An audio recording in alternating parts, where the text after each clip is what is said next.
আসসালামু আলাইকুম রহমতুল্লাহ। ভলান্টিয়ার ভাইদের জন্য কিছু পরামর্শ দিব।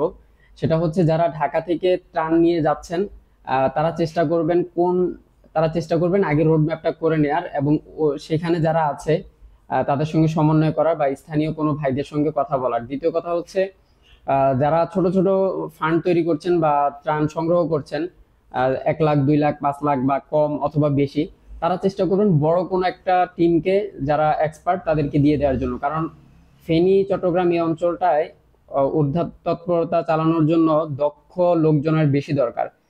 আর চেষ্টা করুন যত কম মানুষ গিয়ে পারা যায়, কারণ সেখানে এমনিতেই প্রচুর ভলেন্টিয়ার, প্রচুর মানুষ আছে তাদেরকে সহায়তা করার জন্য। তো আপনারা বেশি মানুষ গিয়ে ভিড় না করা। আর দ্বিতীয়ত যে কথাটি, সেটা হচ্ছে যে শুধু ফেনী না, ফেনীর বাহিরে চট্টগ্রাম, ফেনী, নোয়াখালী সহ, লক্ষ্মীপুর সহ সিলেটের অনেকগুলো অঞ্চল প্লাবিত। সেই জায়গাগুলোরও খেয়াল রাখবেন। আমি আমার আগের পোস্টে দিয়ে দিয়েছিলাম অঞ্চলগুলা, প্রায় 11টা অঞ্চল। তো আপনারা সেই অঞ্চলগুলার খেয়াল রাখবেন। আর সবাই অবশ্য সাবধানে থাকবেন, বাকিরা দোয়া করবেন, এবং ঢাকা ফাঁকা করা যাবে না কোনোভাবেই, ঢাকায় অবস্থান গ্রহণ করবেন। আসসালামু আলাইকুম রহমতুল্লাহ।